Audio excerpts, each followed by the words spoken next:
Streaming a terrible audio to everyone. So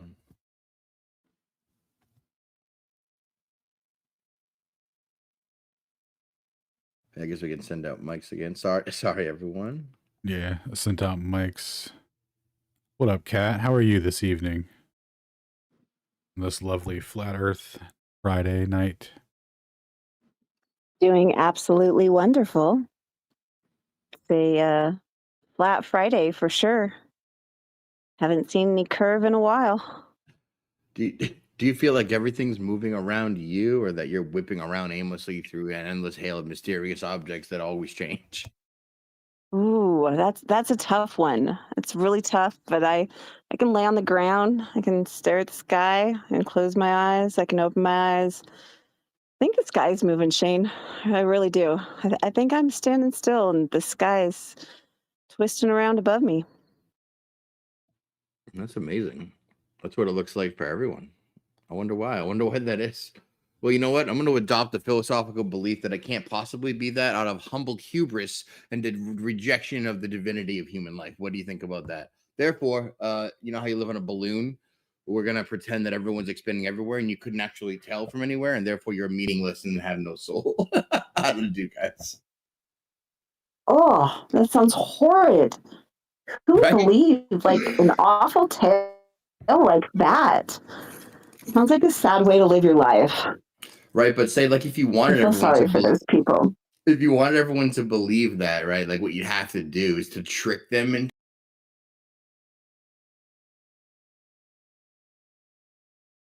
say pseudoscientism or just science, and then get people to worship at this altar of science while unknown practicing, ancient Gnostic beliefs, tied to say Kabbalah. What do you guys think about that? Did someone say Trickery and the Kabbalah? Kabbalah. Is that like a Mexican dish? Kamala. The root of all, like, mysticism, the old practices, dude. It's like the where atomism actually got birth from materialism, and how they extrapolated modern quantum physics and the back doors to science, where things come from nothing and everything can facilitated by a big bang, where all of a sudden everything came from nothing. No one and nothing caused this. Don't worry about it. Totally trust me, bro. A whole bunch of nothing coalesced into something that then birthed into something that was so hot and heavy and earthy that it attracted other nothing into the something, that then the something became a rock, which then became gravity and got round, started spinning, wobbling through the universe, attracted another collider, ran into it, created the moon, always galactically created around it to create a super stationary lunar locked, phase locked moon that never rocks synchronous orbit, rocks rocketing around the universe though in super synchronous orbit with you. So you say, I mean, come on, dude. I love fairy tales, but that shit's whack. One of the greatest stories told to man. Right, but like, so to get people to believe this wild, wacky fairy comes from nothing, there is no God, humans aren't divine, and nothing is meaningless. You have to have the scientism back of the Big Bang, evolutions, monkeys, retarded fish frog thing. Have to have the giant expanse provided by carbon dating and the giant years of evolution. Had to put out the generation of a planet over billions of years, so that tiny micro changes that could be described as adaptations can be used to trick people into thinking of monkeys became people and fish became frog, all that nonsense, just to get rid of God and the divinity and that geocentric look that when you look at the sky, everything revolves around you. I mean, think about that. And you forgot gay. It's gay monkey fish frog. You can't leave the gay out. You can't do it. I was quoting Mr. Garrison. I didn't even know it, man. Dude, how South Park shaped my adolescence. Absolutely, dude. I love it. I'm glad to know that, Lake Pontchartrain did nuclear space. I was like, really, dude? Really? Ooh. Yeah. So earlier when I said that God hates Esau, I actually don't know anything about that, but Tammy Lou posted some scripture quotes if anyone wants to read about that. The way she asked the question made me think that God loves the guy.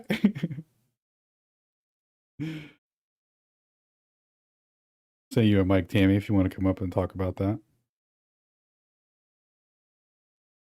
Yeah, if you have any questions about scripture, hey, don't you mess around. She'll send you a flip book with everything you need to know. Nah, she's good for that. She's good for that research. Awesome.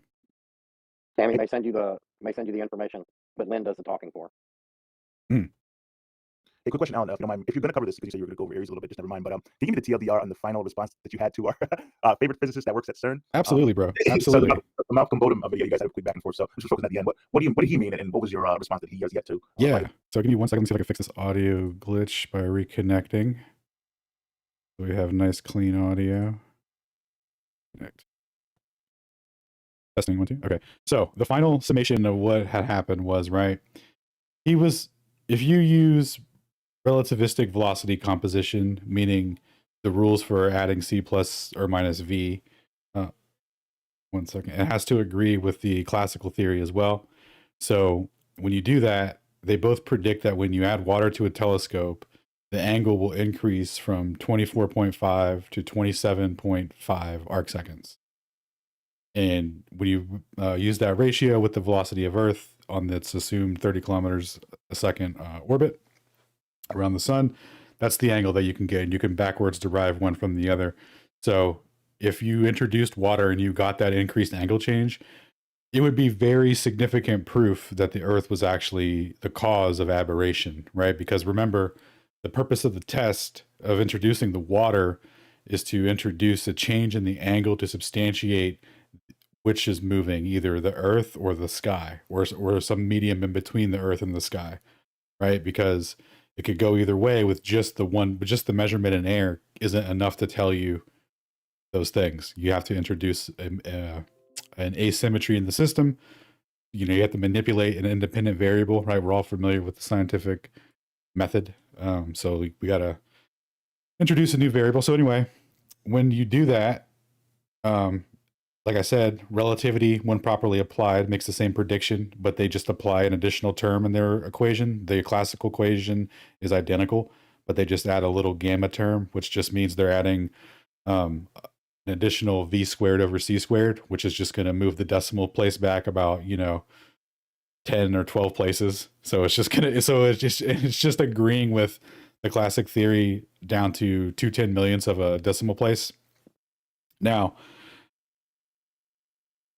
because they didn't make that measurement of the increase, the implication is that the Earth is stationary, and you have to introduce some reason why, right? So what Franco was doing was he was actually saying that the math was being done wrong, and when you apply his interpretation of how to do velocity addition, he was multiplying the refractive index with the speed of light, which would increase the velocity of light proportional to the refractive index. So if you look back at the Michelson-Morley paper, the first thing that they say on page 1 is how they did the math wrong for the theory that calculated that light would have to move faster in water to have a decrease in angle change, and that's not what was measured, and that theory is wrong. And then when they do the math properly and divide the speed of light over c to reduce it so that it's moving at 0.75 c, you predict the correct angle change. But then you have to make the absurd hypothesis that the water is being carried in the opposite direction of motion, which is, as Michelson says, absurd. But mathematically, what Franco did, even though he was considering light as a wave the entire time, like the functionality of the math that he applied would made it accelerate in the water, which is preposterous. And that decreased the angle that would be predicted. So he predicts that there would be a 15-degree angle change from the normal measured 20. And that's not what was present. That's the wrong prediction anyway. Not to mention that it accelerates the light to do that, which is an untenable position. So there is no answer for this. You can't change reference frames. I've been asking for an equation that shows that when you introduce a medium, that there will be no angle change. There's not a single equation on this Earth that will produce that for them.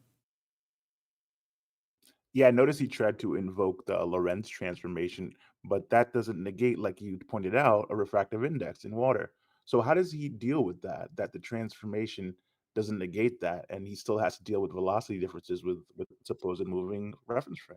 So the one iteration of the transformation he was trying to do, because he went over like 3 different arguments, but one of the transformations would have been a velocity vector summation where he's assuming the Earth's velocity, in the X direction, and then he's transposing that into incoming light and making the Earth stationary, which could be a valid way to do it, but that would contradict aberration in air.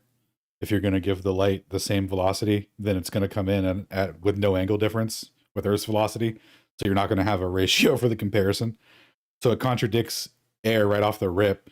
But basically what they would do is they would say, okay, if we take the reference frame of the sun and we look at an observer on Earth, yeah, you would see the angle change to 27.5 arc seconds.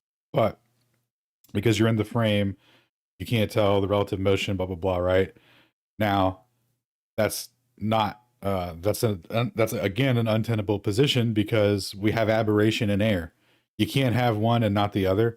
Every solution other than the classical derivation, showing that there's no angle change makes the wrong prediction.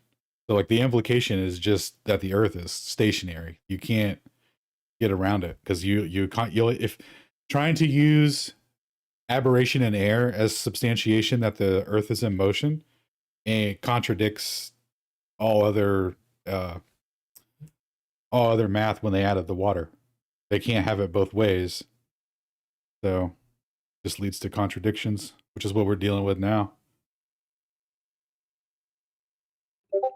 Definitely agree with you there. I think Sacred puts it like succinctly, and I like that. It is, how does starlight slow in water yet accelerate to stay centered in the water field's telescope? I mean, it's a simple question, and they're going to have to invoke their magical reference frames. So it just puts that to the listener's ear, and hopefully there's a light bulb that goes off. Like, wait a minute, reality doesn't care what reference frame you're you're looking from, but Exactly, right.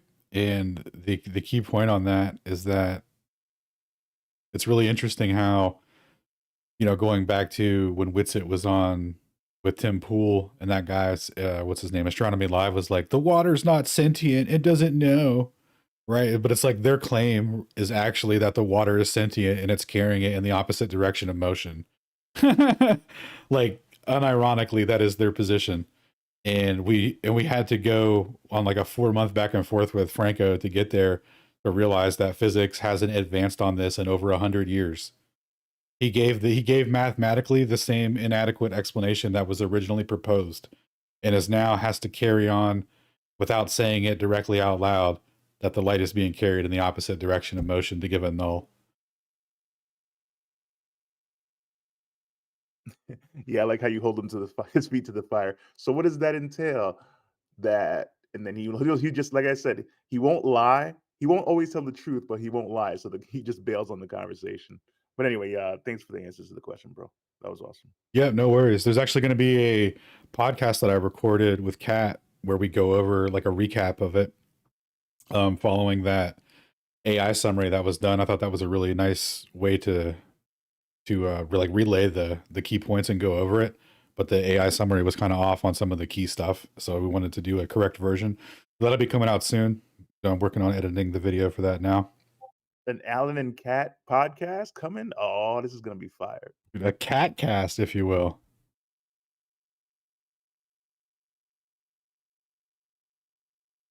That was fun to do. It definitely was an interesting conversation to follow. So, and when Mr. Xavier asked a minute ago, I was like, hey, that was my question. Yeah, it was hard to follow, cycling through 3 different arguments and all the gaslighting. And then, like, 3 months into the conversation, he was like, yo, I finally read the paper. You were right about Snell's law. Like, okay, dude. Thanks. And then we got Hap, who shows up every week to be like, the aberration in air is the same as in water. Airy measured aberration, the Earth is in motion. And it's like, oh, you sweet baby boy. Is he? Yeah. I sent him a mic request. I figured he's going to come up here and school us. Dude, Hap. Show us where all that. Hap. Where is he at? I do not see him. Oh, he was. Sent him a mic request. Did he leave? He didn't leave. No way he left. He left. You opened your mic and he ran away. Hey, unrelated, Tim Pool posted something yesterday. He posted a survey and he asked, where should I move? And there were, 4 answers, and somebody just responded, Israel. Who wasn't Nice. thinking Israel, man? Seriously. I heard Thinking Izzy's nice this time of year.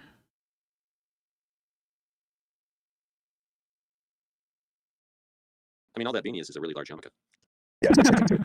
It's been shrinking too. It really is. Some say a What do they call beanie that, is just a kippa? large yami. Yeah, it's my really warm kippa. A yarmulke is just a tiny hijab. Never heard it put like that, but yep. Man, I can't believe Hap up and left. Dude, so He's check probably- this out. Hap shows up every week, right? And he's like, he links this quote that says that the aberration received is the same as the nautical aberration, right? So what he's saying is that the aberration in air is the same as the aberration in water. And he's like, he thinks that that is confirmation of the Earth being in motion, as if he's completely unaware that if the angles are the same, then that immediately implies that the Earth is stationary and the starlight already comes in at that angle. It's so bizarre, dude. When I started the space earlier, right, that was the first thing he posted, a big screenshot of that, and it was like, he's like, look how stationary the Earth is, Alan. I'm like, right on, brother, right on. I don't know why it's so hard to get that through his head. I mean, they had to tilt the telescope to begin with. Seriously. Yeah, well, to be clear for like accuracy, they didn't ever tilt the telescope, but the expected position is always off from what it should be, or like, from their idealized position. When they look at it, it's never in the center. It's always off a little bit, but they don't actually tilt it. Are we 100% sure they didn't mean to put water into a kaleidoscope? I mean, it's still a scope. Like, at this point, it makes about as much sense. Yeah.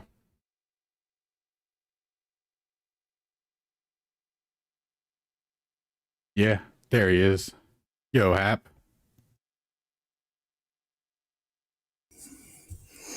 Yo. Yo, 1 second. Let me reconnect here. The audio did the thing as soon as you spoke. Mute. Connect.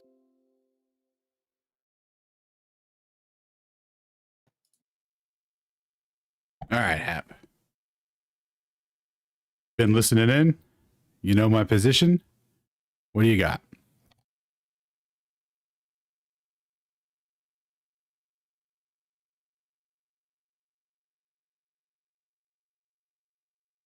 Hello?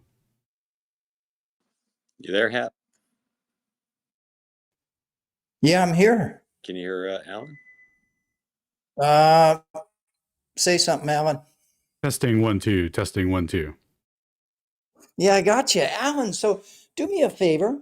Well, I mean, if you want to talk, I guess you do. You asked me to. Yeah. And that I know nothing about aberration.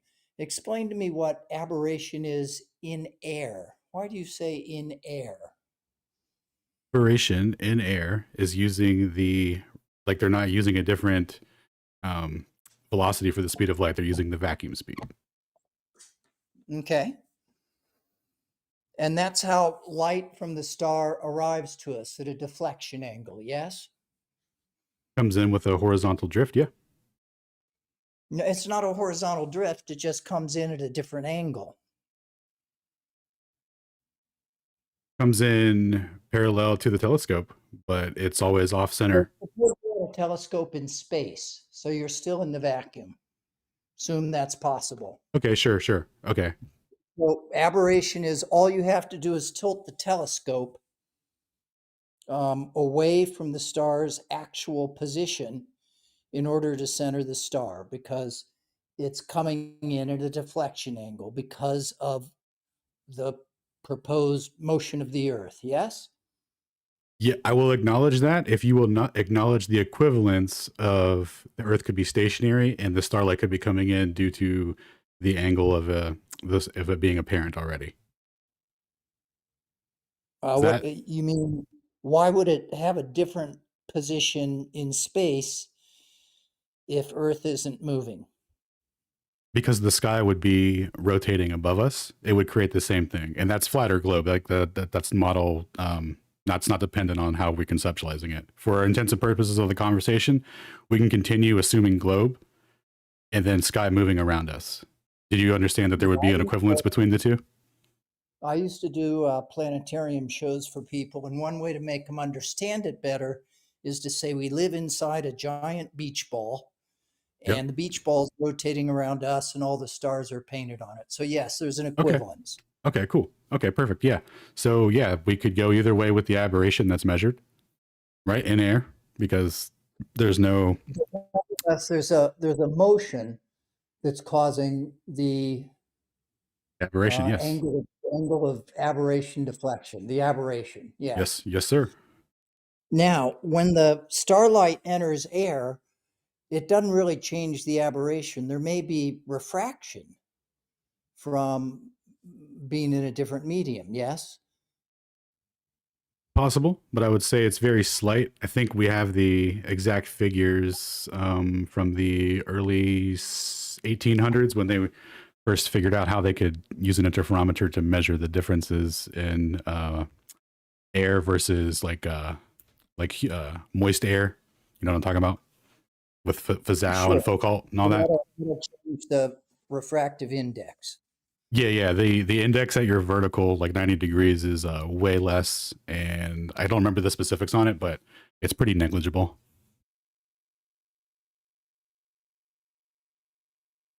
I agree that there is some, yeah.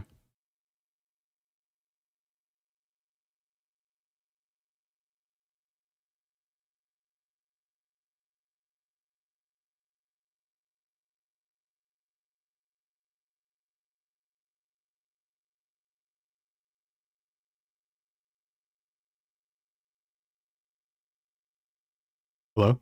Are you there, Hap?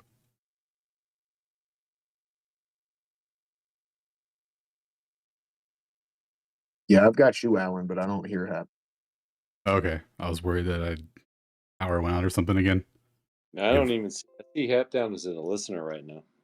Oh, 1 sec. Let me refresh. I see him as a speaker. I might want to pop in real quick too. I don't know. No, he's down now.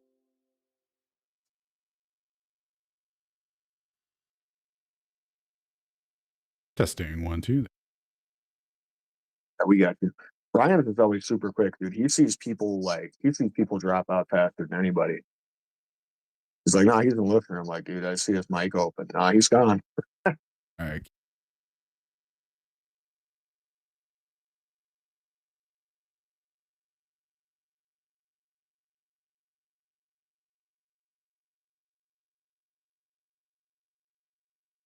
Well, hopefully he comes back up. I just want to say this real quick while we're waiting on him. One of the things I appreciate about the way that you approach stuff, Alan, is saying, okay, well, for all intents and purposes, the conversation, I'm willing to throw it out here. It doesn't matter whether it's flat or globe, but we're gonna assume globe for you because it's gonna turn out the same way either way. Presenting things like that, I don't know, man. Presenting things like that, I think for people listening is important, but also for somebody that's quote unquote trying to debate you, I think that it's good to put them in a place where they feel a little bit more comfortable. I don't know, Ari's back up. Yep. Welcome back, Hap. Thank you, Orwellian. Let me refresh again real quick. It started doing the audio thing. This is freaking insane.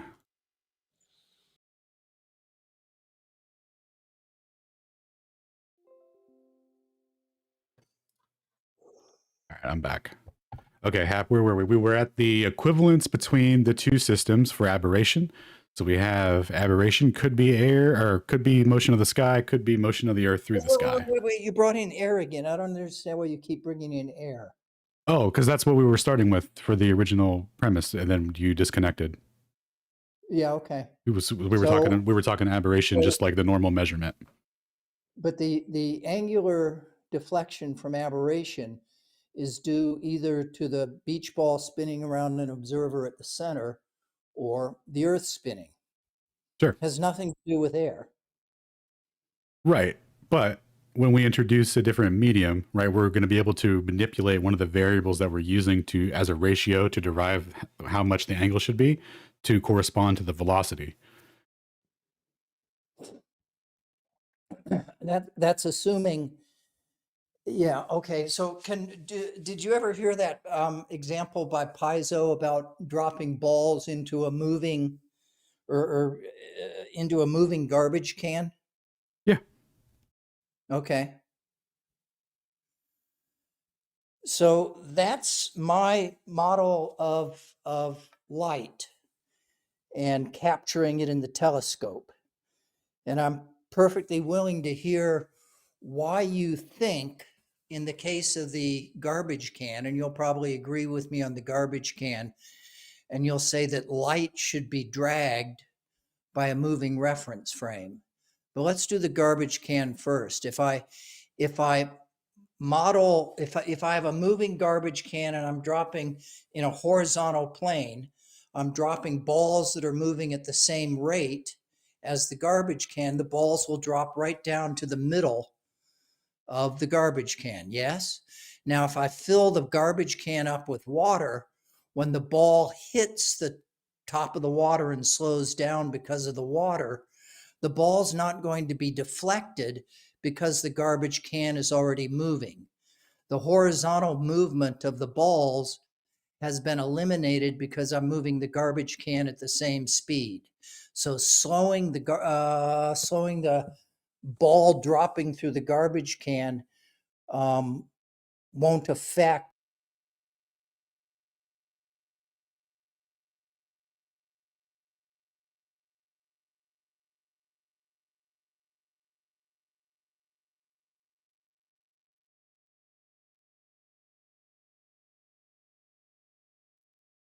Yo, Hap, your mic cut out for me. I'm going to reconnect real quick. I can't hear you.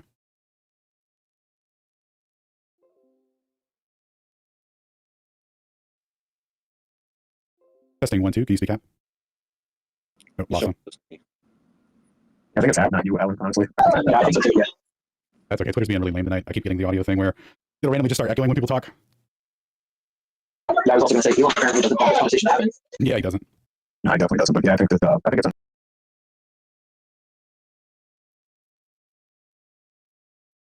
I don't know if you got an unstable connection or what the deal is at, but yeah, sort it out, man, because we're all in here waiting with bated breath to hear this out. So please Yeah, fix it. you just need to exit the app, refresh it, and come back in. Solves the problem a lot of times. Yeah.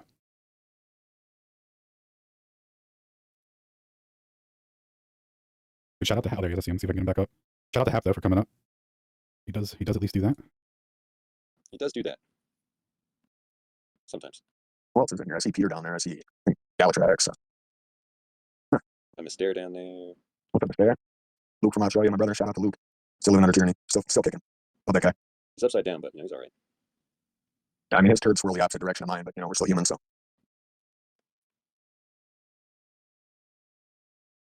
A good book on physics, Jane Evelyn asks. I would recommend what was that one we read for kinematics? That was a great introduction.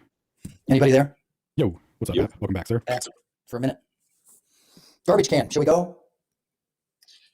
Yes, let me reiterate. So you were saying that you got a moving garbage can, right? And you not filled with anything yet, and it's moving at some velocity, and you're going to drop a ball in the center of it. So you have to account for the timing difference when you release, and you're going to hit the center of the moving trash can, right? And then when you said you add a medium, you're going to do the same thing, and you're not going to have to account for any timing difference because it's going to be carried with it, essentially, right? Is that what you're saying? Well, no, I wasn't saying timing differences. What you do is you just make sure the balls you're dropping and the garbage can have the same horizontal velocity. So the horizontal velocity component is canceled out. Oh, so you're canceling out the timing difference by adding horizontal velocity to it. Okay. So if you were to do that, then you wouldn't have an initial angle change to begin with for aberration.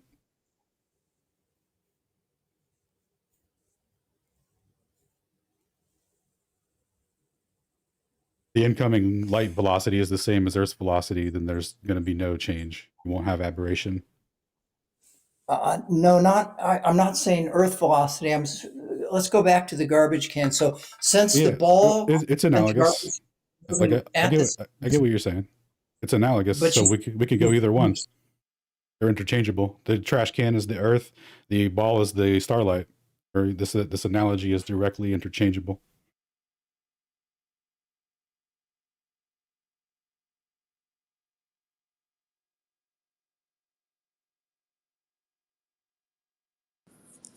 Did we lose him again? Possibly. Yes. Man. Yeah, he's out. I saw him that like I don't know, like half second weird. I saw his mic open and him just go flatline. So yeah, it's not you, Alan. It's definitely on half time. Glad to see it happen to other people other than me. That's all. Hold on, leave a spot open for Hap to come back. I think we're almost full. Yeah, we got 1, 2, 3, 4, 5, 6, 7, 8. Yeah, we can have like 2 more, but leave one open for Hap. I like to have acknowledge the equivalence earlier, because now, before he cut out, I was interested to see would he acknowledge that you could just treat it as stationary with this garbage can example. You would have to. You acknowledged it earlier. Hopefully he doesn't double speak, but these technical difficulties are convenient for him right now. Yeah, they are. It's time to regroup, right? He can double back and check his notes and shit, right? Maybe run this back real quick if he's recording it on his own, like that type of shit. But yeah, shout out to Alan for going, look, bro, like there's an equivalence here, so what's the deal? And right when he gets asked, it's like that's when it's like I'm over here kind of listening and scrolling. And I'm like, did he? Oh, he dropped out again. Huh? Okay. I wouldn't go as far as to say that he's dropping out on purpose. I wouldn't say that. No, I'm not. I think he's definitely having technical difficulties. So I'm giving him credit where credit's due. Yeah, he's up in the room. What's up, Brian? What up, Yazo? So I'm just walking my dog. I was hearing that happen there, and I'm like, wait. So he's admitting that we're just going to arbitrarily apply the same horizontal velocity to the light ball as we do to the telescope or the trash can, right? Well, Alan was perfectly correct. He said, well, if that was the case, we were just able to do that. Shout out to Alan for going, look, bro, like there's an equivalence here, so what's the deal? And right when he gets asked, it's like that's when it's like I'm over here kind of listening and scrolling. And I'm like, did he? Oh, he dropped out again, huh? Okay. I wouldn't go as far as to say that he's dropping out on purpose. I wouldn't say that. No, definitely no. No, I'm not. I think he's definitely having technical difficulties. So I'm giving him credit where credit's due. Yazo's up in the room. What's up, Brian? What up, Yazo? What's up? I'm just walking my dog. I was hearing that happening there, and I'm like, wait. So he's admitting that we're just going to arbitrarily apply the same horizontal velocity to the light ball as we do to the telescope or the trash can, right? Well, Alan was perfectly correct. He said, well, if that was the case, we were just able to do that, then there wouldn't be aberration to begin with. There wouldn't be aberration in air. Like, not to mention that's already granting them the ability to do that. By what mechanism do you just add 60-something thousand miles an hour to the ball? You know, like, it doesn't. It's non-mechanistic, it's non-physical. It's just you're postulating if you do this, you can explain it. Okay, that's a big if statement. Why would you do that? How would you do that? And then even if you did, you wouldn't have aberration. Yep. Welcome back, Hap. We'll see how long I last this time. Inshallah, it's longer than 30 seconds. Well, what's interesting is the last time I dropped out, I checked the speakers and there were no speakers at all. So all the speakers from my end look like they all dropped out. And yet there are 10 there now. But anyway, yeah. I don't know what that means. So you keep bringing up a timing difference with the garbage can example. There's no timing difference. It's only about the horizontal component of velocity. Well, let me ask you this, Hap, real quick. Okay, so suppose you don't add a horizontal velocity component to it and you're trying to drop the ball in the center of it as the trash can moves out from underneath you. Now, you want the ball to hit the center of the trash can, right? You have to do what when you drop the ball? You have to make a judgment on what time you're going to release it so that the velocity of the ball as it falls down meets the center of the trash can as it moves through. So by you adding a velocity component to cancel out that effect, like, I see what you mean, or like, you know, how you're trying to assert it, but you understand that that's exactly like the equivalence of what you're doing is the same thing, right? God damn it. You just left. Can you hear me? You just cut out in the middle of a sentence. You can't hear me. No, I can hear you now. What was the last thing you heard? Everything's gone. No sound at all. You can't hear Alan? Huh. Can't Drop hear him me. down. I'm gonna Can drop you him hear down. me, Hap? Oh my goodness. Hello. I can hear you. I Yeah. can hear Alan, so everybody can hear. We can hear I each can hear other. everybody. Here, I'm bringing. Yeah, again, I can hear everybody. It's just, again, more evidence. Hap's having some problems. Yeah, I dropped And it down we in can front this on of the my moon. mic. I just can't believe this didn't happen on the moon. Just, wired telephone call to the moon with a picture already hanging behind him while he's talking, talking to them. With a picture of the boys on the Basically, they're watching the moon. moon. The symbolism will be their downfall at some point.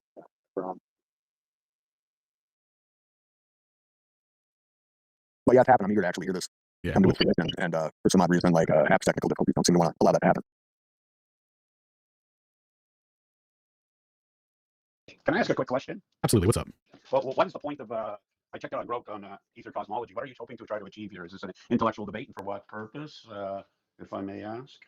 Yeah, it's a discussion on modern cosmology and the evidences for or against current interpretations. So one being heliocentrism, that the idea that the Earth is in motion around the sun.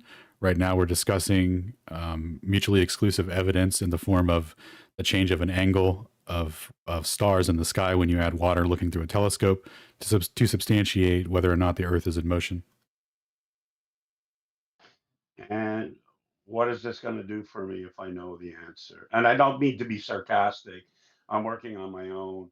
I'm working on my own book, Sacred Metaphysics. I'm also now going to write a paper on AI totalitarianism, which this week came into my mind, totalitarianism. So I did some research that I've done 3 years ago, and it seems that's the anyway. There's some real. Actually, I typed it in Grok and AI totalitarianism came up, and kind of you can almost check all the boxes. So I can imagine where we're going to be in the next 2 to 110 years. But I want to stay on topic here, so I'm just trying to figure out if I listen to this, what am I going to learn? Yeah, so you're going to see the implication of current cosmology and everyone, adhering to the idea that the Earth moves around the sun and all the equations that describe the motions of the heavenly bodies, being Kepler's laws and Newtonian dynamics as applied to the sky. You're going to see that those are physically meaningless, and an entire religion has been constructed around the mathematics to support ratios of movement of the sky to assert, dominance over how you think and conceptualize the bodies in the sky. And what you'll get out of this is you will see that, you're going to have to interpret things for yourself, and what you've been given, what's been handed down to you, has a certain philosophical bias to it and has no physical connection to what you would call measurable reality, right? You can certainly watch things in the sky and produce ratios for predictions for when they'll return to their original position that you started with. But no one has any idea why they actually move, how much they weigh, what they're made out of, or anything like that. And the whole paradigm falls apart with water and a telescope. And when you go through this argumentation, what you're going to see is that the answers that they gave 100 years ago that were completely insufficient to keep the idea that the Earth is in motion after they added water to the telescope, you're going to see that there's no advancement. And why? Okay. All right. Well, first of all, everything is an illusion if you study the Vedas. I mean, if you look at the absolute and the relative, is everything in the material world is just relative. It's subjective.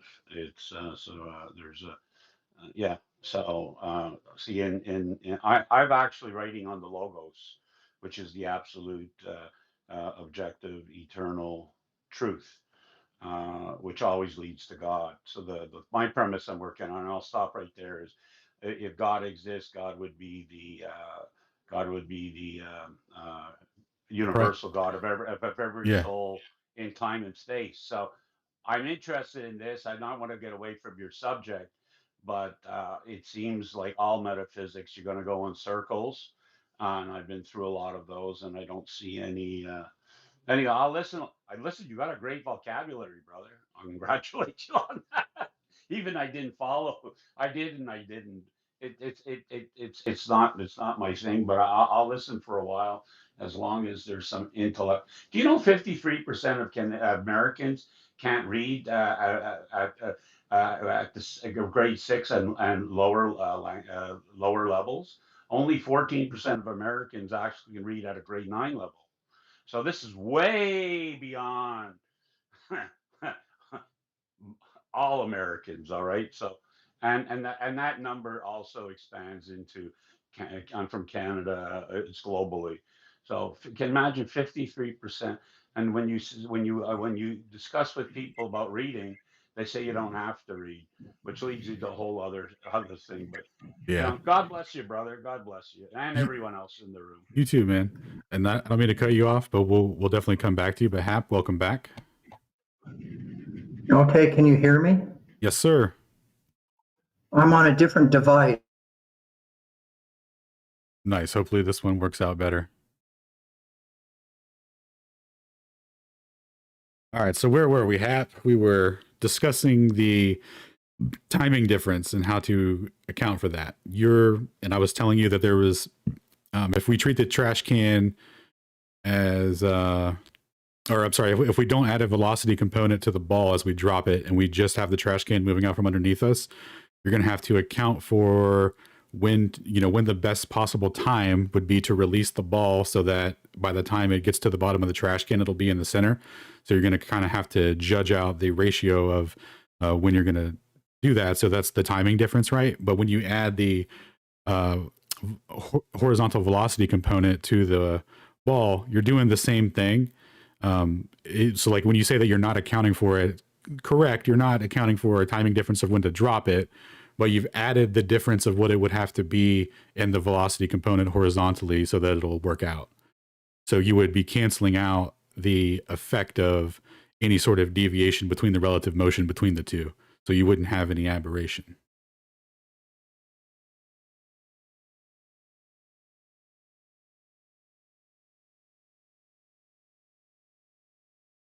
He definitely cut out again, didn't he?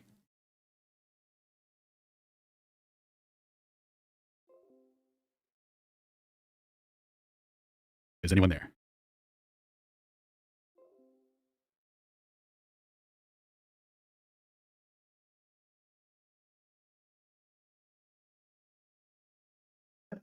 I hear you. Are you there, Okay. Alan? All right, I'm back. I can hear you guys now. Man, this is a nightmare night. What All the right. hell? Can you hear me up? Yes. Oh, okay. Welcome back. Did you hear my recap Did of you your hear me position? talk about the axis of the garbage can, not just the bottom and the center of the garbage can? Nobody heard anything each other said, guys. Got to start over. Okay. All right. No, we didn't hear any of that. Let me start over, and then you do yours. Okay. So what you were saying is that there's no timing difference required, right? And I'm saying that when you add the horizontal velocity component to not consciously account for the timing difference, you're accounting for the timing difference because you're canceling out that effect, right? So the equivalence there is the same. And then, so you would be canceling out, your position would be that there is no aberration in air because the timing difference between the light coming in for the moving object would be the same because the light also has the same horizontal component to it.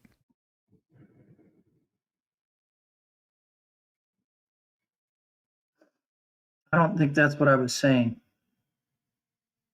Or that's what I was trying to say. What I was trying to say is in order to get the tennis ball to drop down the axis of symmetry of the garbage can, not just hit the center at the bottom, but down the axis. There's no timing involved with that. The only thing that's involved with that is making sure the garbage can is moving at the same rate as the ball you drop, horizontal component. Now, if you want to do the timing difference, you could tilt the garbage can so the tennis ball goes right down the center, down the axis, the center of axis of the garbage can. So there's no timing there. You either tilt it, the garbage can, so the ball goes right down the center from the top of the garbage can right down to the bottom, or you cancel out the horizontal component so that they're going the same speed. And again, the tennis ball with respect to the garbage can has no horizontal component. Okay. And if you tilt the garbage can, you have to, do the horizontal component of velocity perpendicular to the center axis of the garbage can. Am I making any sense at all saying that? I know what I'm trying to say. Absolutely. Let me ask you this. Thank you. So, suppose we don't have a horizontal component for the ball, but we got the moving trash can, and we drop the ball, right? It's not going to be at the axis of symmetry or hit the center of the trash can unless we account for a timing difference because we don't have the horizontal velocity, right?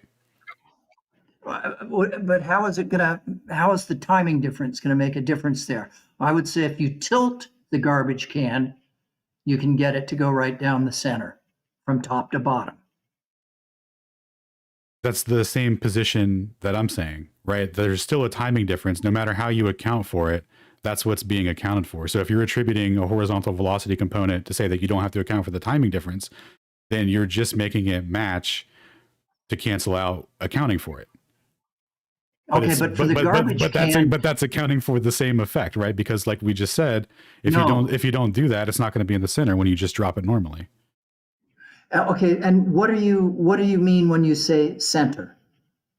The axis of symmetry, the dead center of the trash can. Okay, so if I've got a tennis ball and I'm dropping it straight down, and there's a difference in velocity between the two of those objects, the tennis ball and the garbage can, there's no way to adjust the timing such that the ball will drop down the axis of symmetry of the garbage can. Yeah, when I say, I see the point of confusion. Okay, good. When I say account for a timing difference, I mean when you release the ball. That would be equivalent to adding a horizontal velocity component, because when you release the ball, based on how fast it takes to hit the center, is going to be a ratio of how fast it, or you're going to have to account for the velocity of the trash can. So that timing offset for when you release it is going to be quote unquote accounting for the timing difference. That's what I mean by that. So okay, but you do agree that there's no way, unless I tilt the garbage can,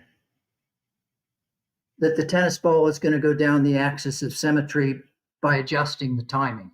Oh, absolutely not. Those wouldn't be mutually exclusive. And you agreed to that earlier between the equivalents, right? Because one would be the starlight's already coming in at that angle, and the other one. Yeah, but I'm talking garbage cans. I don't want to talk about stars yet. I'm talking garbage cans. Just understand that example. No, I do completely understand it. And like I said earlier, your analogy is entirely analogous, where the trash can would be the earth and the starlight would be the ball.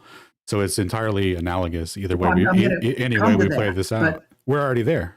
We're already discussing it at the same time simultaneously. The analogy is 1-to-1. But you keep talking about a timing difference, and that doesn't apply to the garbage can. Oh, it absolutely does. You could apply it for tilting it, like you were saying, if the garbage can is the thing in motion. Tilting it isn't a timing difference. If I don't tilt it, there's no timing difference I can make to get the ball go down the axis of symmetry of the garbage can.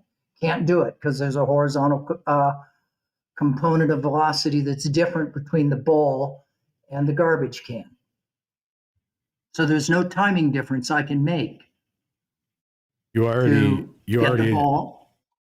would be the way that you would correct it. If you're not going to add a horizontal velocity component, but you're going to say that the earth is in motion, or that the trash can is in motion, rather, you would have to tilt it. That is accounting for it, yes, there's no timing difference there. The timing doesn't matter. Dude, that is accounting for it on the reverse end of what it would be when you time it to drop it. The equivalence there, which you already agreed to. We're on the same page. Sure. I'm assuming that you don't have to worry about the timing. You know you're a second above the garbage can, so you always drop it a second before you want it to hit the garbage can.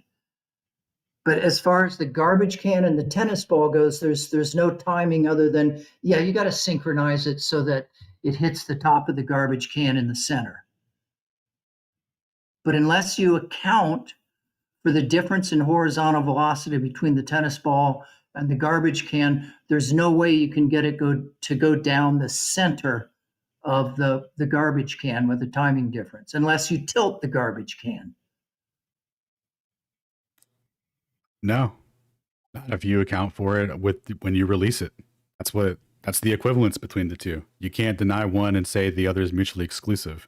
Now, what we really need to do, though, right, is now that we're in agreement on velocity component exchanges, right now we need to introduce a medium to have an actual manipulate the actual timing difference in a way that isn't a tilt angle or assuming that there's a change in the release timing, right? So can we add water to the trash can yet? Can we forget about aberration for a minute and starlight and velocity equivalences and just go back to the garbage can? Because I'm clearly not explaining it to you the way I understand it. And there's no point in going on unless you understand my garbage can example. There's no timing that I can do to make the tennis ball drop down the center, the axis of symmetry of the garbage can if there's a difference in the horizontal velocity. Can't do it.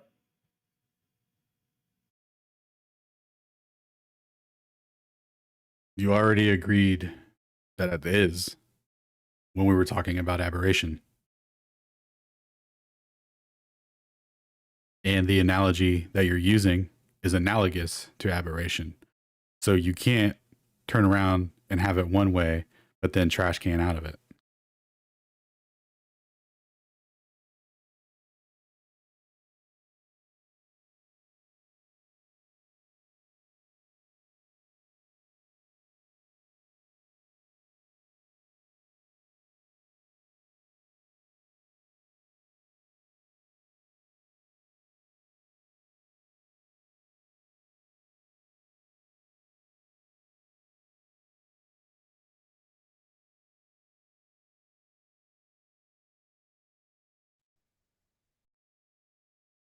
Hello, are you there? Shows down to the listener again. Son of a gun. Man, I tell you.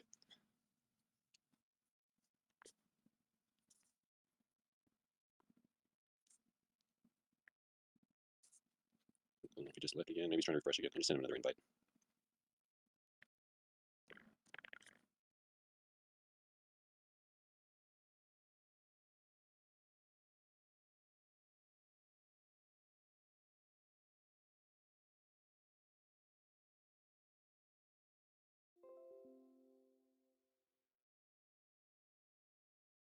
Dude, I don't know what's going on or who's saying what, but I heard that you can't trash can out of this, and then I heard a defiant, and I heard nothing for a long time. So I don't know. Is that what the sound of trash canning out of something sounds like, or is there no? He's having connectivity issues. So is he trying to make the trash can, the telescope, and the ball starlight? Yes, And that is the analogy.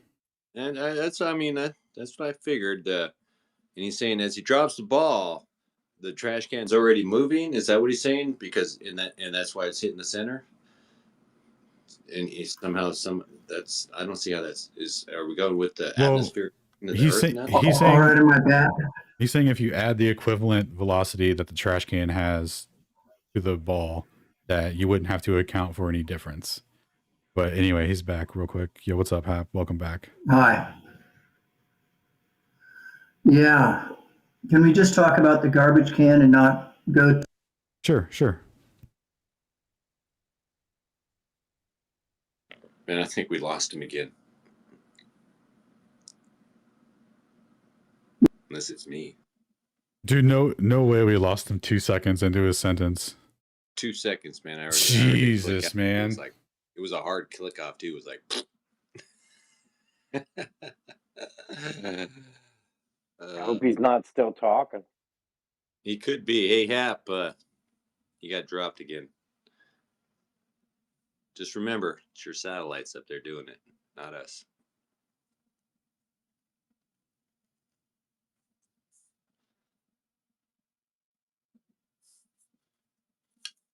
Well, while he's sorting out his microphone situation, I'm going to go grab some water. Shane and co, you guys take over for a second. Roger. You want to go ahead and tempt some other people to step up? Do we have enough people to be antagonistic yet? You guys think? I saw piezo up here. Does that mean you're ready to defend some stuff? Like if I lay some shit down piezo and I get myself into trouble, you willing to come up and back me up? I mean, take that as a yes. who's down there? Is anybody good down there? No, but Yo, it's you guys hear me? very nice. All There right. he is. I was having Yeah, I was just gonna say we need a. Sorry, real quick. I was just gonna say we need a straw man or someone to steal me in the position. Yeah, so I saw the confusion that was happening, and I had the answer to clarify it, but I realized what was happening, but I was on my phone, so I had to get to my PC before I could come in here and like speak. But basically, what Hap has been trying to say, and this is the disconnect. Hap was basically like getting stuck on a point, which he was correct about this point, by the way, but it wasn't the point of contention. It was just an adjacent point. His point was that unless you sync up the speed which with the ball moves sideways and the trash can moves sideways, unless you sync those up, if those are different, you'll never be able to get the ball to hit the center of the trash can unless you drop it early or unless you tilt it, right? And he's correct about that. See, remember, we're presuming that the ball is entering the far end of the trash can in the center, right? So that's equivalent to the telescope being pointed right at the star. So the ball enters the trash can in the center, and we want it to land in the center, right? So in order to do that, if the trash can's moving, you have to tilt the telescope. So about that part, Hap is correct. Now, that doesn't matter though, because when Alan says the word timing difference, whenever you hear him saying that, Hap, when he says the phrase timing difference, what he's speaking about, he's specifically meaning a timing difference between the let's say 1 second. Let's start with 1 second. Let's say it takes 1 second for the trash can to go from the top end of the trash can to the bottom, for the tennis ball rather. So it takes 1 second for ball to fall from top to bottom. Well, real quick, wouldn't it be though the if the ball is the starlight, it's already coming down, and we're basically adjusting the trash can to the ball at this point, aren't we? Yeah, hold on. So we're saying that we're treating the star as at the zenith. So we're saying that the star is 90 degrees above, right? If it's not 90 degrees, we have to make small minor adjustments for ease of our conversation. We're treating it as 90, okay? So it's coming straight down. Now, when it comes straight down, okay, it's gonna have, and the trash can's moving. If the ball enters in the center, it's not gonna land in the center at the bottom. It's gonna land slightly off center, because by the time it gets to the bottom, the trash can will have moved out from under it. But anyways, I've already explained that. When I was talking about timing difference, okay, I'm assuming Hap's still there. When he says timing difference, we're talking about going from the original 1 second, right, in air. It takes 1 second, let's say, to fall through the trash can in air. When you add the water, it now takes 1.333 seconds, right? It goes from 1 second to 1 1/3 seconds. So that extra 1/3 of a second, that's the timing difference he's speaking about. So since there's an extra 1/3 of a second, that trash can will slide out from under the tennis ball an extra amount, which will require an extra amount of tilt to get it to fall in the center. That's our whole point. So I hope that that's clear enough for you to understand what the distinction is that we're making when we talk about a timing difference. Yes, I understand that. Okay, so you understand that when you add the extra window of time for the ball to fall, it also creates an extra horizontal distance traveled, which creates an extra angle. Yes, but my garbage can example, I'm saying you have eliminated the difference in horizontal velocity component of the ball and the trash can. So we're not talking about tilt now. We're just talking about having the garbage can and the tennis ball at the same speed. If you eliminate the horizontal component of velocity, it doesn't matter how fast the tennis ball is traveling through the garbage can, or whether it changes its vertical speed because of water or whatever. It will still drop directly down the center of the garbage can because there's no horizontal component of velocity difference. I agree, Hap, but what you're talking about here is simply a thought experiment. That has no bearing on reality, because we know, right, if we take the heliocentric position and we say 66.6 thousand miles an So hour. can 30 anybody kilometers. speak so I know I'm still here? Yep. You were Yep. hearing me A just now. single Can you not hear word? me? Can Can you you hear not us? hear Anything? Yeah. Can you not hear piezo, Hap? A cough? Yeah, A I'll drop him. sneeze? All right. All right. Why is he bugging so much? I don't know. I dropped him down. I'll bring him back up. My goodness. Dude, Maybe he needs to everyone like bugs restart his browser or something. Maybe everyone Well, bugs in a different way, dude. I go tinny all the time, and I just accept it now like a chump. So Yeah. maybe everyone else has their own struggles or whatever. yeah, I don't know. I've had to reset about 48 times since we went live, so I'm not Oh gonna. wow. Yeah, not gonna judge the man.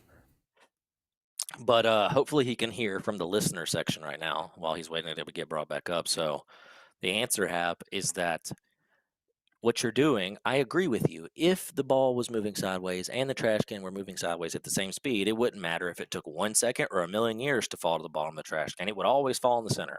We're in agreement. But the problem with speaking about that, with even bringing it up, is all you're doing is bringing up a thought experiment, right? Because we know in reality, if we presume the heliocentric model to be true, that the Earth is moving sideways with a very specific velocity, which is 30 kilometers a second, roughly 67,000 miles an hour. Now, the light is coming straight towards us from a star. It's not coming straight towards us and sideways. It's just shooting from star to us, right? There's like a radial cone of infinitely many photon streams all traveling in straight lines outwards. We encounter the end of our telescope encounters one of those photon streams, right, traveling straight down. And at the moment it encounters the top of the telescope, that's like the ball entering the trash can. So there's no physical mechanism that can be invoked to say, oh, we're just going to take that 67,000 miles an hour sideways and we're going to add it to the photons. Like that doesn't work, right? That specifically, if that was the case, there would not be any aberration to begin with, right? We would just be able to point straight at stars, and some magical, unforeknown effect that automatically applies 67,000 miles an hour sideways to the light would apply to all the light coming in, and we would just point straight at stars, and we'd see true positions all the time. But that's not what happens, right? We know aberration's a thing. It's actually a phenomenon. It exists. So if you want to maintain a paradigm which allows aberration to happen, you can't just say that, oh, let's just cause the photons to also have sideways velocity that matches Earth's. So there has to be another explanation for it. You would have to have another mechanism to cause it to fall to the center. Now, it just so happens we do have another mechanism to cause it to fall to the center.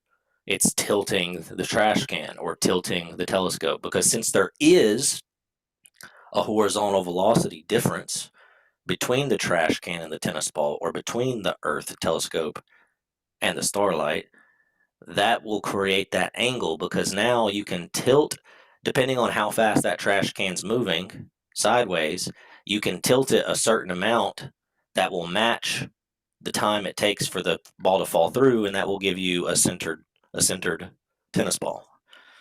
But when you change the timing from 1 second to 1 1/3 second by adding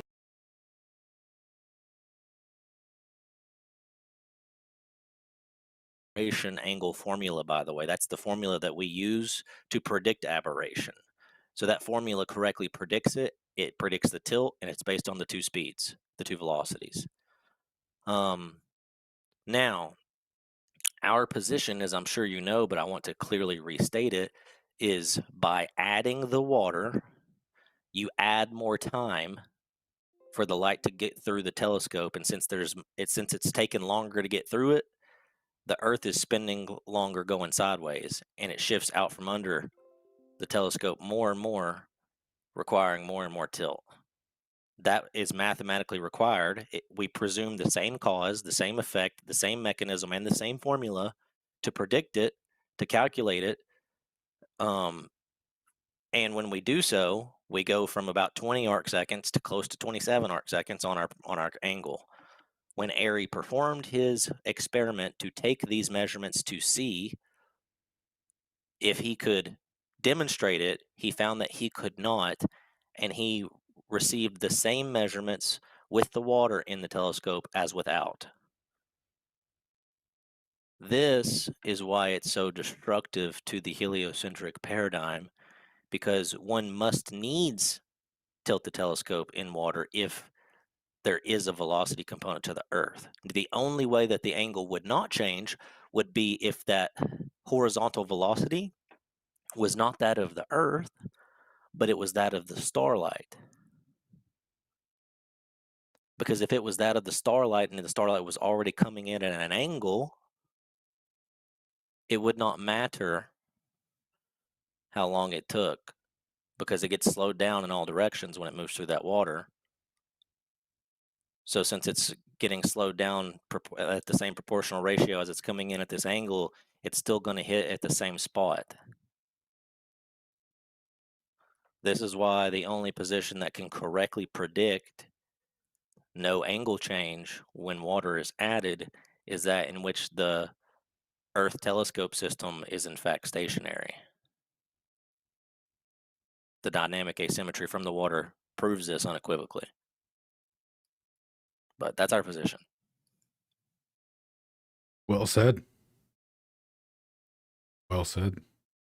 And also, right, if you were to use the V over C ratio for the velocity of Earth in the aberration and attribute that, right, and then also do the same thing in water and say, produces no change, well, then you would would have an absolute velocity. Well, even if you don't do it in water, but just having it in general for in air, they're using that as an absolute velocity. And in the relativistic paradigm, that's not even supposed to be possible. So like they should always inherently acknowledge the equivalence between the two at the very least, that the starlight would have a horizontal velocity component, but when you add the water, like it ruins everything because it shows that it's one way. But yeah, there we go. Welcome back, Hap. Am I here? Yep. Wow. See how long I last this time. So my position is that with the garbage can, by setting up so the horizontal component is equalized, adding water, now it doesn't matter whether it takes a second or a million years to get to the bottom, it will go down. And he's gone.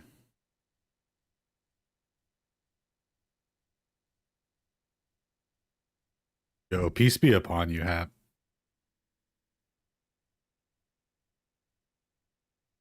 So unfortunate, man. What's unfortunate, I had to step away for just a moment. Oh, Hap's mic cut out 2 seconds into his explanation again. My goodness, man, that's sad. And Hap, have you tried to actually completely close out your browser, clear the cache, remove the cookies, all that? Bro, he's tried everything. He's even tried different devices. It's not his fault. But yeah, it Wow. sucks. Somebody else has a hand up or whatever. Yeah, sorry, we're gonna have to. We can come back later, Hap, and try again. But the discontinuedness of the conversations kind of ruined the mood, if you know what I mean. But shout out to you for coming on. Much appreciated. We'll definitely continue it on. And if you want, what we could do is do a Discord call or something where you might have a more stable connection, and we could kind of go over this in detail so you can get your full position out. Yeah, anyway, what's up with our boy Jeff Shield over here? Hey, Alan, how you doing? Doing good. Okay, to me, I'm not a scientist. I deductive reasoning, but it sounds like a Coriolis effect vertically. But what about the Red Bull drop? The guy took off from New Mexico, and several hours later, he still landed in New Mexico. Isn't that the same thing as dropping a ball in a garbage can, which is just like 2 feet away from you? Yeah. He went super. So like if you do the analogy right, where like you're attached to the system, or like we're like giving him like the maximum benefit of the doubt, where like you would be disconnected from the ball drop situation, you know. But yeah, you're right.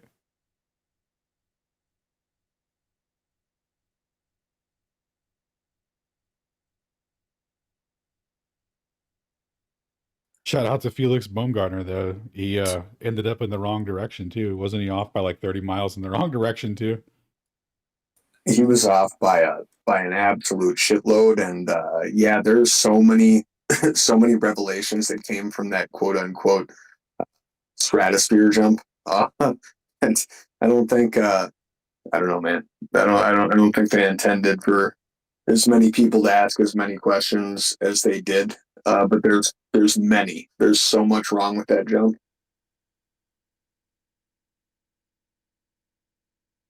Yep. I'm back on device number 1. I don't know how long this will last. Welcome back. Try and send it. If it cuts out again, like we'll revisit this later, or we can do like a Discord call or something at another time, and we can do like a recording and get your full thing out.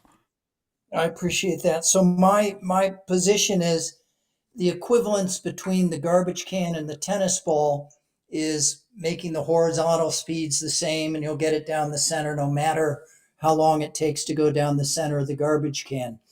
By tilting the telescope to meet the oncoming photons from the starlight, that eliminates the horizontal component of light. And so it doesn't matter any longer how long it takes the light to go down the center of the telescope. You've already accounted for the horizontal change in that light direction of approach by tilting the telescope. So you've eliminated the horizontal component of the light. And unless you want to say that the water in the telescope is dragging the light, it will still go down the center of the telescope because you've eliminated the aberration angle by tilting the telescope. In the title page of the Michelson-Morley paper, they talk about what a ridiculous idea that is, that all of a sudden the light will know, which way to drag the light to eliminate the fact that you slowed down the light. But they were talking there about ether when they thought ether was dragging the light. And that is not true. Ether doesn't drag the light. There is no ether. But yes. Were you able to hear me when I gave my I actually answered this because this is what the kind of you response you answered gave. most of it, and I agreed with all of it. But what you're missing is that by tilting the telescope, you're eliminating the horizontal component of the light that's coming into the telescope. So since that horizontal light component is eliminated, just like in the garbage can, it doesn't matter how long it takes it to go through the telescope, Yeah, so let me address that. The ridiculous fact that the water's dragging the light. Go. Yeah, let me address that point. Now, you would be correct if the only thing that was being measured was the aberration and error, because basically what tilting the telescope is doing, tilting the telescope is accounting for the velocity ratio or the differential between the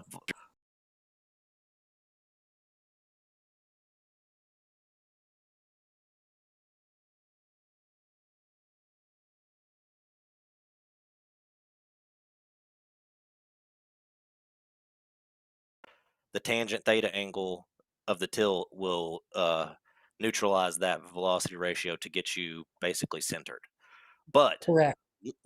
If you change that velocity ratio, it would change the tilt required to neutralize it. And so once you put because the angle is predicted by the ratio. So if you change either of the two velocities, you now have a new ratio. Incorrect. Bro, let me just use real basic numbers. We don't even have to use units. We'll just say that the vertical velocity is 1 and the horizontal velocity is 2. Okay? So it's 2 over 1. So you got 2 on the horizontal, 1 on the vertical. So we got 2 over 1. If I now make the vertical 2, we go from 2 over 1 to 2 over 2. That's now a new number. We now need a new angle. You're missing a very important point. At the top of the telescope, when you've accounted for the velocity ratio to get the correct angle, you've already eliminated the vertical component of the velocity with respect to the telescope. So Okay, Hap. so slowing down the light in the telescope doesn't change that V over C ratio because you've already accounted for it and gotten a zero horizontal velocity with That respect to the telescope. So at that that is point, incorrect okay, why? because I will answer your question why by pointing to the formula and asking you to use it. So, how do you know? What do I need to plug in to the formula to know how much to tilt the telescope? When I say tilt it by this angle to neutralize the velocities, how do I know how much to tilt it? It's the ratio of velocities. What are the two velocities? Speed of light and motion of the garbage telescope. So the speed of the tennis ball and the speed of the trash can, right? Yes. So if I change the speed of the tennis ball, I now have a new ratio, right? Correct. So therefore, I have a new angle. Correct. So that's why you would have to tilt it more. No, because when What? when you've tilted this telescope originally, you've already taken that velocity difference into account. When The you say velocity difference in air. In air, air. Once you change the velocity, you have a new velocity difference, therefore a new tilt. okay, so it's in air, right? So now you've tilted the telescope in air. To match the velocity difference in air. In air. So now you have in air, you have that the photon is going to go straight down the center of the telescope, right? In air. But in air, yeah. So you've tilted the telescope already to account for that velocity ratio difference. Yes. So now you have no horizontal component of the light as it goes through air right down the center of the telescope. Now let's add water since we accounted for the difference in air. Once Okay, we so add the water, what happens?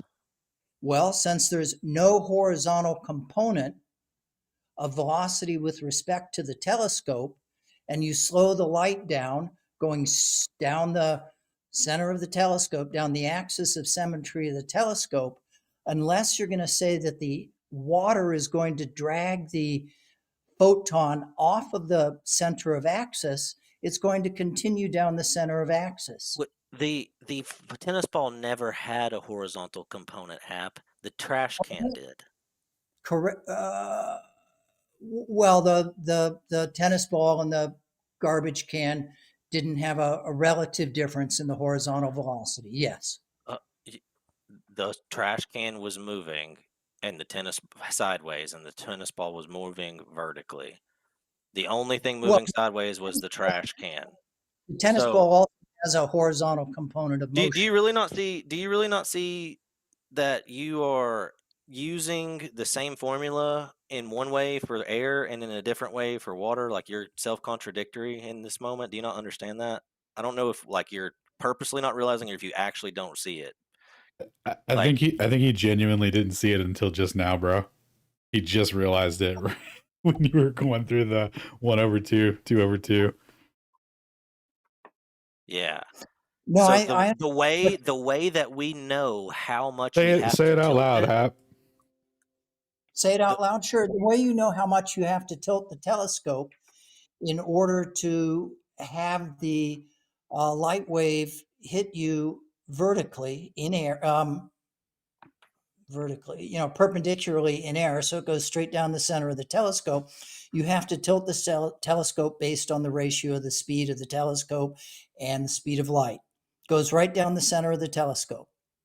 So now that it's going, say it goes halfway down the center of the telescope, right, and it hits water. Yeah. It's still, with respect to the telescope, the photon doesn't have a horizontal component with respect to the telescope. Okay, let's try it this way. So So slowing maybe the this will light make you get it. down isn't going to all of a sudden magically add a horizontal component to the photon any more than it does in the garbage can when the okay. tennis ball drops right down the center, halfway it hits water.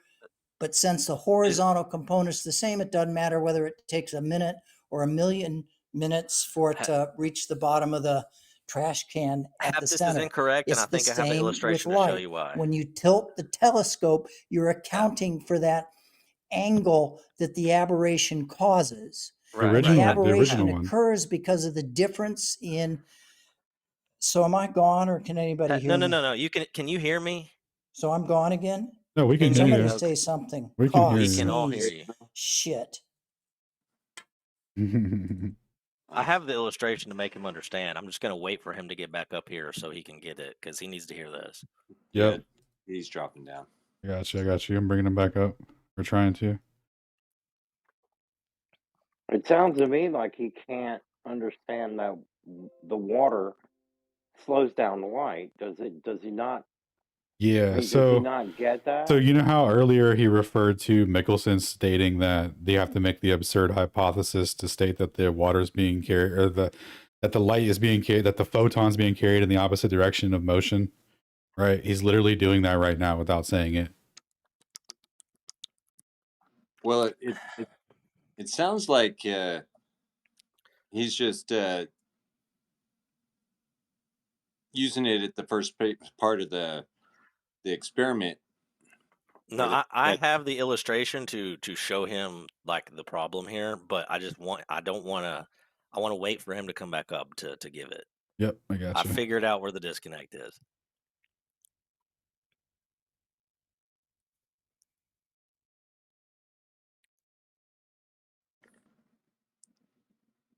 Well, while we're waiting, go ahead, Jeff.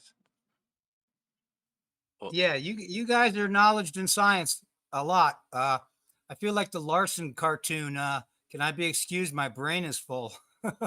But I build swimming pools, and the refraction. I don't look at night, but when you lay in the bottom of a pool and look at the sun, it curves. It's distorted. So I don't even know why this telescope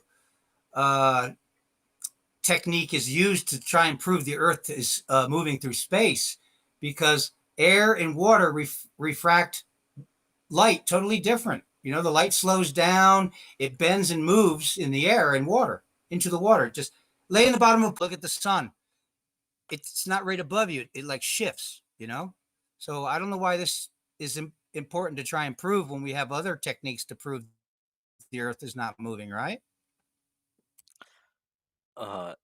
We do, and this is starting with the history of it, and it's one of the most significant ones because this led to the more definitive measurements where they were using the wavelengths of light. But the fact that there's no answer to even this is just a great illustration of it, because when you try to answer it, you start contradicting the initial measurement that you're asserting is proof of the model. Okay, here's Hap. So I just need to make sure you can hear me real quick. Can you hear me, Hap? I can hear you. Can you hear Okay, me? yes, I think I have the illustration to help you understand, but I just need you to let me get through the whole thing. I'm going to ask you, like, I think probably 2 or 3 basic questions, but just follow me. It's not gotchas. It's like very, very basic. All right. So you stated that basically you have, let's use these numbers. Let's say that it's the horizontal velocity is 1 and the vertical velocity is 4. So you got 1/4. Okay. So you're going to create an angle of tilt basically in order to neutralize 1/4. And what you're saying is I was like, okay, let's put water in it. Now it becomes 1/3 because of the water. It's no longer 1/4, it's 1/3. But your point was that because the angle's already been set for 1/4 and the horizontal component's already neutralized, we don't have to make any further changes, even though the timing becomes longer. That was your position, right? Hello?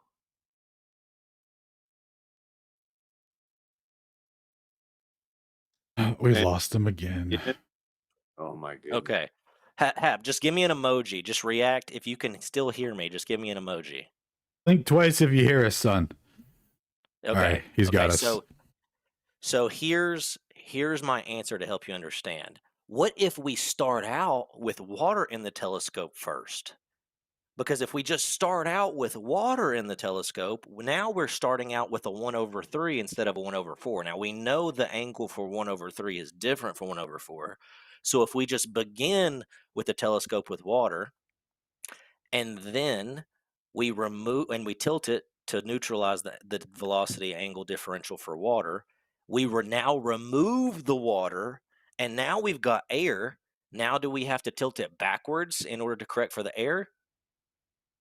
Right? Because if you're being consistent, you would say no, because from air to water you said no, so therefore from water to air you'd also have to say no. But the problem is we know when we do the initial tilt angle setting, the setting for 1/3 has to be different from 1/4. So the initial angle setting for water has to be different from air. Do you see the problem here? You can't get away from the fact that there are two different angles.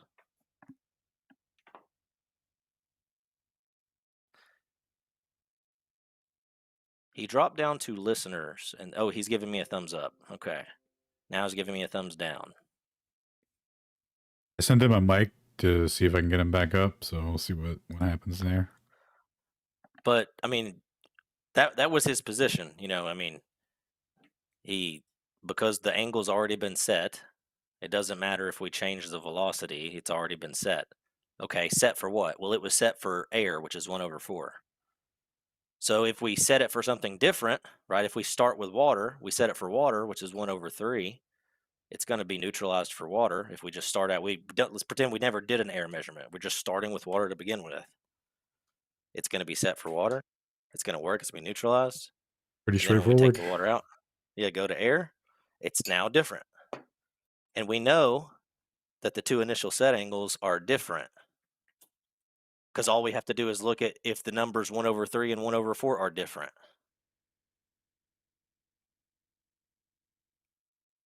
It's very elementary. And some people find this hard to believe simply because they're like, it can't be this simple to show how wrong it is, right? I mean, it can't be just so simple that we just use a formula with two variables, can it? It literally is. That's actually the formula for aberration. That's what's so sad and so ironic about all of this.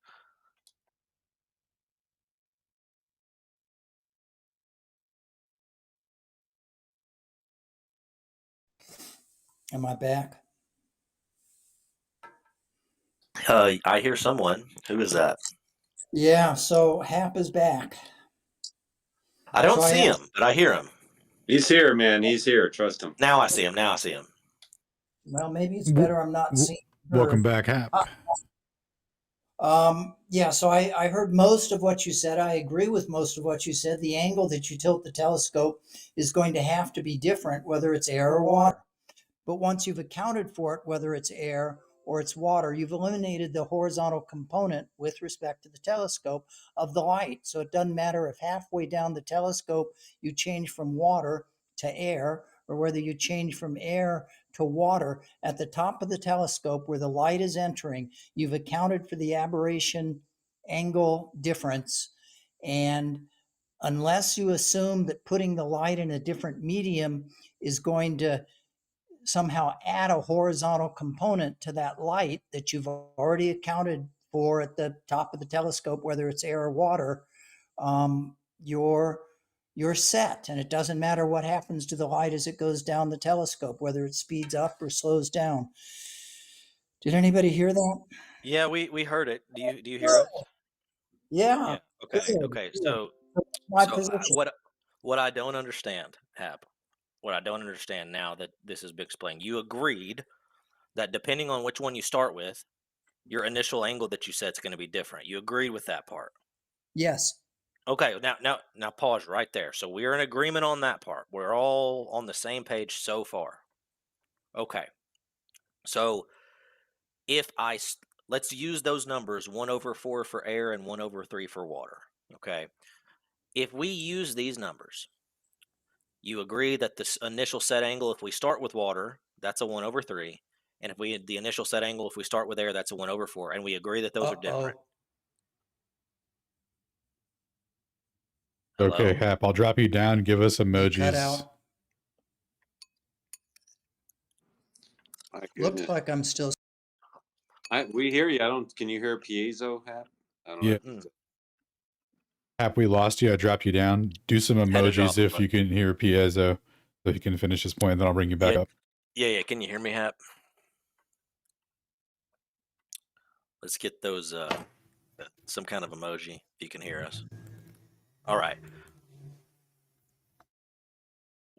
Well, at this point, I feel like we've kind of reached the peak of it because it was already acknowledged that there would be a change, and then he just kind of nodded, which is I mean, so just to recap for the audience, he acknowledged that depending on which one we start with, if we do the initial angle set for water or the initial angle set for air, we're going to get two different initial angles. We're going to get the 1/3 angle for water, we're going to get the 1/4 angle for air, and those are different. But then he said, if we then just take the water out or put the water in, it's not going to make a difference. How can it not make a difference when the two angles are different that we started off with? He's saying, this is what he's saying. We start off with 1/3 and it's water. We take the water out, it's still at 1/3, but it's in air, but it'll still be centered. It'll be centered in air at 1/3. And then he says, if we start with air, it's 1/4. It's centered on air at 1/4, and if we put water in it, it's still centered in water at 1/4. But now we have centered air at 1/4 and centered air at 1/3. How can we have centered air at two different angles? You can't have it centered at two different positions. So, like, there's quite literally an extremely blatant, obvious contradiction in his reasoning. And it's either not clear to him or he just doesn't want to accept it. But I'm pretty sure every other person listening can see that. I think I know how it works with air and water. I think I know how you can do it. If the Earth is stationary. Yes, of course, Ken. That's the answer. You're correct. Hap, I hope you heard that.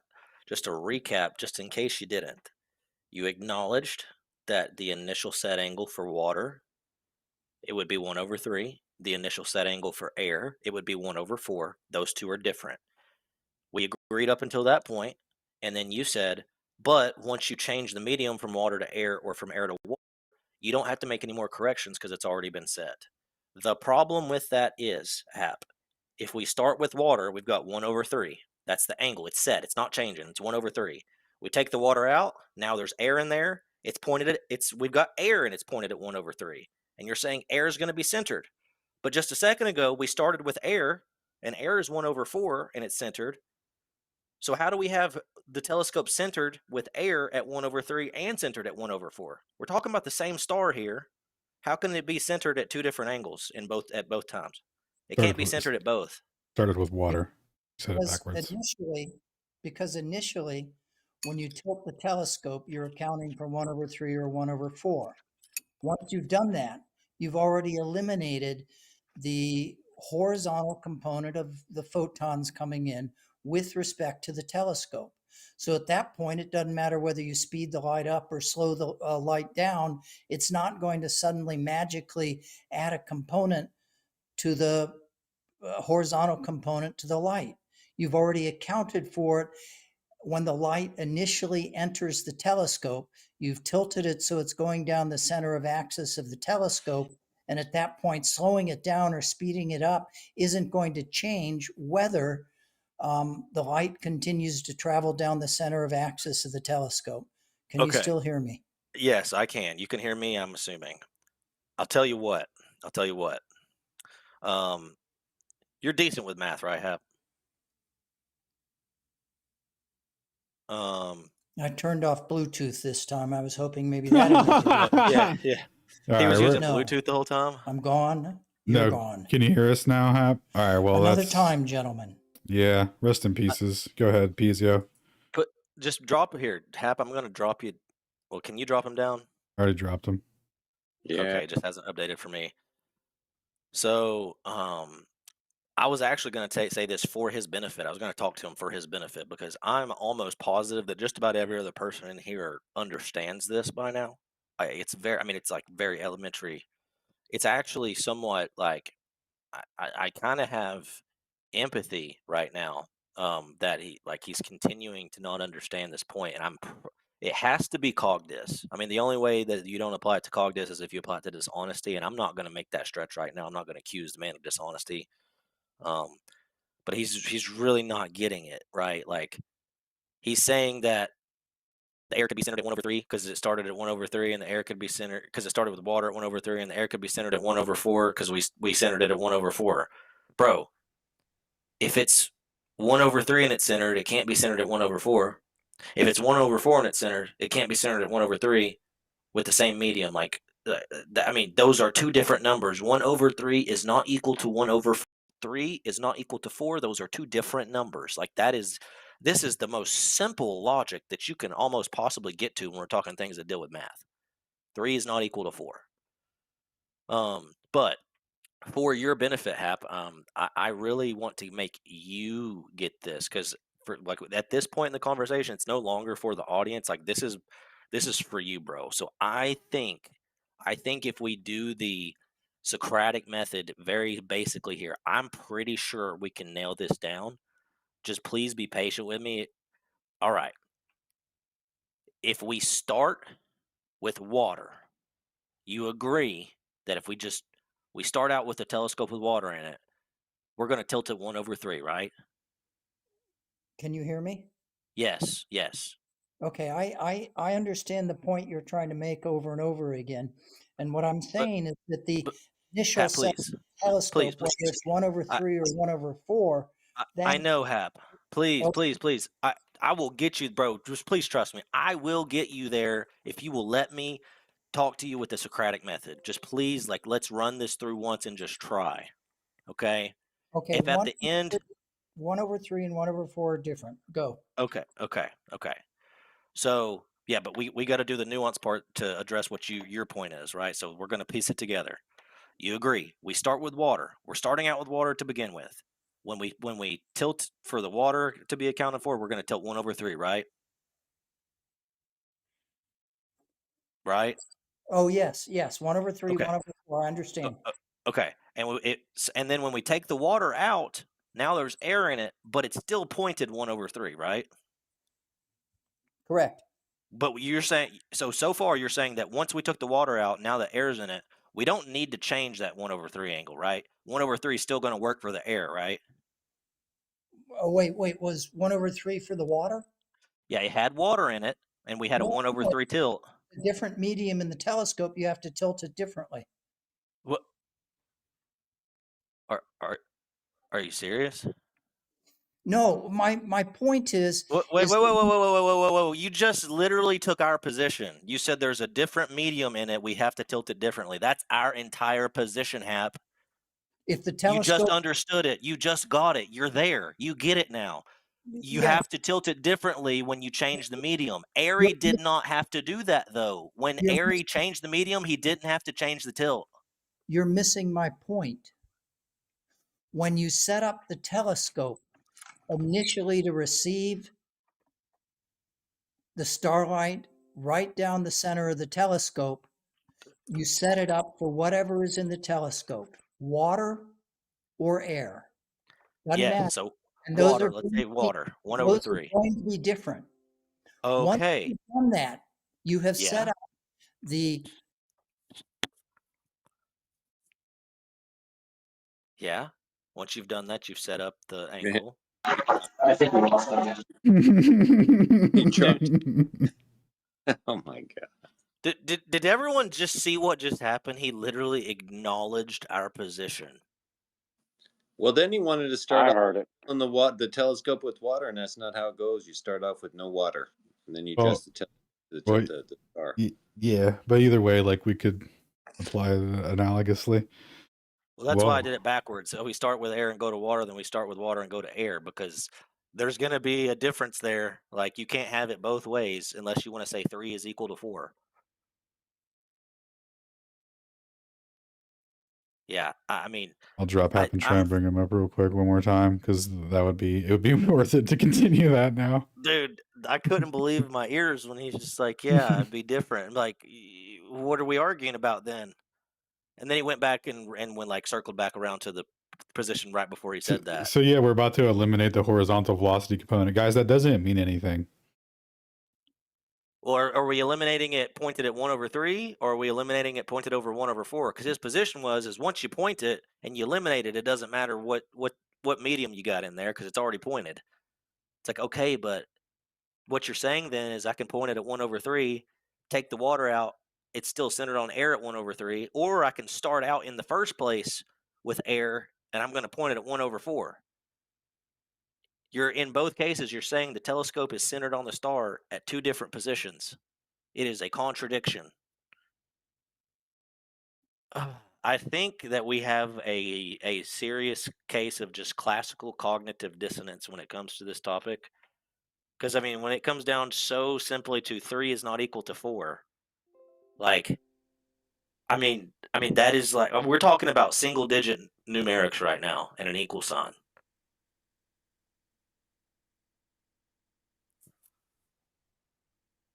I know everybody here's like listening. The listeners are smart enough to see the distinction here, but like I'm actually genuinely doing this for the benefit of this man at this point. Cognitive dissonance is almost like a spell, bro. It's almost like you've got like blinders, like a blindfold wrapped around your head, and you got your hands tied and you can't take it off. It can be cog dis can be a heck of a thing to break free from, man. It is rough for some people. I just can't believe that he doesn't realize that his argument only works if the Earth is stationary. You know, I don't get it. I mean, I don't math as good as him. He can math. He's done it before in the threads with me. Hello? Welcome back. Hap. Before Okay, you run out of so- time. Oh my goodness. It's like I think we got like Let me speak, okay?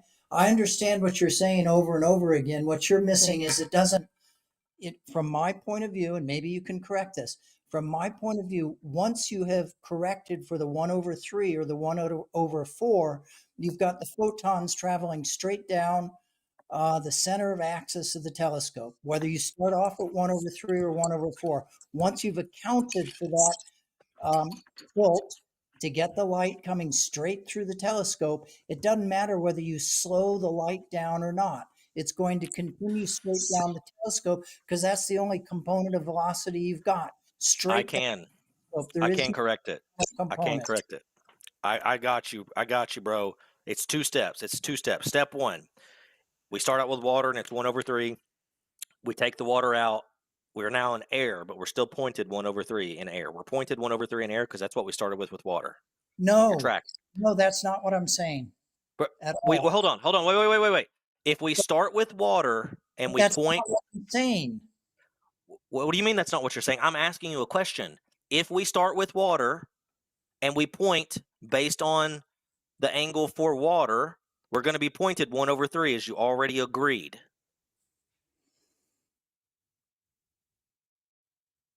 So there's never been air in the telescope. We got it from the factory with water in it, bro. Like it's just a water telescope, okay?